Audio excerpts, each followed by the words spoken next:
please. Thank you, Mark. Hi, everybody. Thank you so much, first of all, to Ecology Ottawa for putting on a great evening, and thank you so much for all of you who decided to come out here on your own time and to participate. It really means a lot to us as candidates to see this kind of engagement with the community. I'm a local guy. I've lived in Ottawa since I was 6 years old. I grew up on a little farm in the village of Cars, just south of here. We've been in the city of Ottawa since amalgamation. I'm very active locally. I got active with a bunch of service clubs when I was quite a young man, and I've worked with the Kiwanis and the Kinsmen for quite a few years. I've worked all kinds of charities and fundraisers and that sort of thing. I'm married. I have two teenage daughters. They're heading off to university in a year and 2 years. It's the kind of thing that really grounds you in the community. It makes you care for the community that you live in.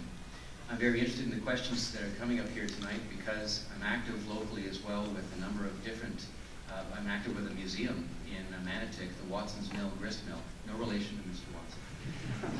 And I got a better laugh than last night.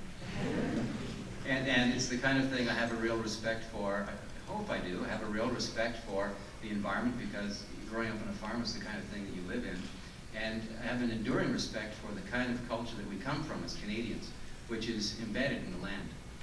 As I say, I really do look forward to your questions tonight. You might not like all the answers, but the dialogue is priceless, and thank you.